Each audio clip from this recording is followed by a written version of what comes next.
Hey everyone, welcome back. Today we're going to talk about 3 tips to retire early. So, number one, first thing you need to do is determine your retirement budget. What are your monthly expenses in retirement, right? Have you eliminated your mortgage payment, eliminated car payments? What kind of lifestyle do you plan to have? Do you want to have 2 houses or 1 house or no house? Do you want to rent? Do you plan on traveling? Are you going to require expenses for vacations and things like that? You really just need to write it down. There's 20-year-olds living on beaches of extremely cheap countries making 30 grand online, and they're basically free and retired. And then there's of course the high dollar retirement where you have multiple houses, travel around, lots of flights and parties and whatever. So you've got to really rein it in, determine what is it that you're going to have in your retirement, what are your expenses, and what are you determined to have versus what are you willing to sort of let go, right? Once you've got that defined, you can wrap your budget around it and understand exactly what you need to do in step two. So number two is determine your required investment strategy and budget in order to achieve that goal, right?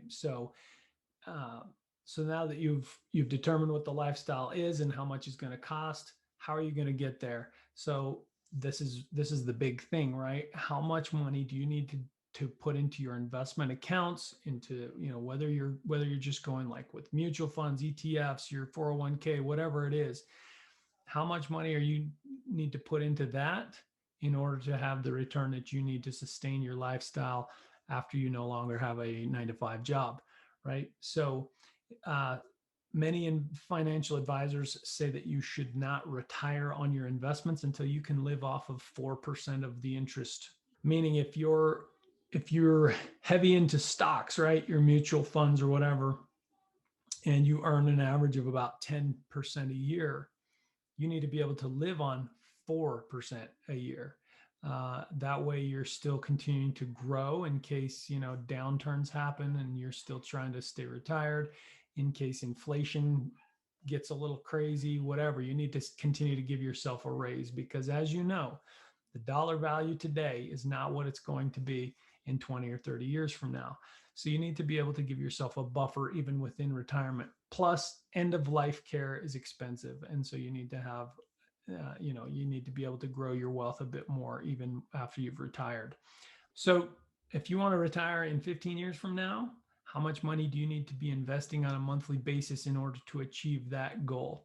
And there are tons of websites that'll help you do this. You can enter in your required budget, how much time you've got to invest and how much you'll have to invest. It'll easily calculate it there for you. And then number three, make the required changes in your lifestyle. This is just the nitty gritty.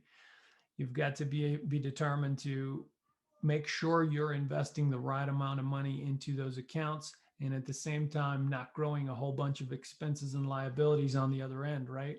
So you've got to be able to buckle down your expenses, or shift the amount of money you earn, right? So if you don't want to strap your lifestyle at all and you want to live a lavish lifestyle, then you need to increase your income. So it's really about buckling down and committing to the process that you've picked for yourself. And there's no one process and there's no one income that you need to be hitting. So you got to kind of think through all these things with your spouse and decide what things are we going to have, what things are we not going to have, both today and in retirement. So anyway, I hope those three tips help. That's the very simple solution to retiring early. Nothing magic here, but that's the process. So if you found any value, please hit the subscribe button, the like button, and share this. And I appreciate you listening. We'll catch you on the next one.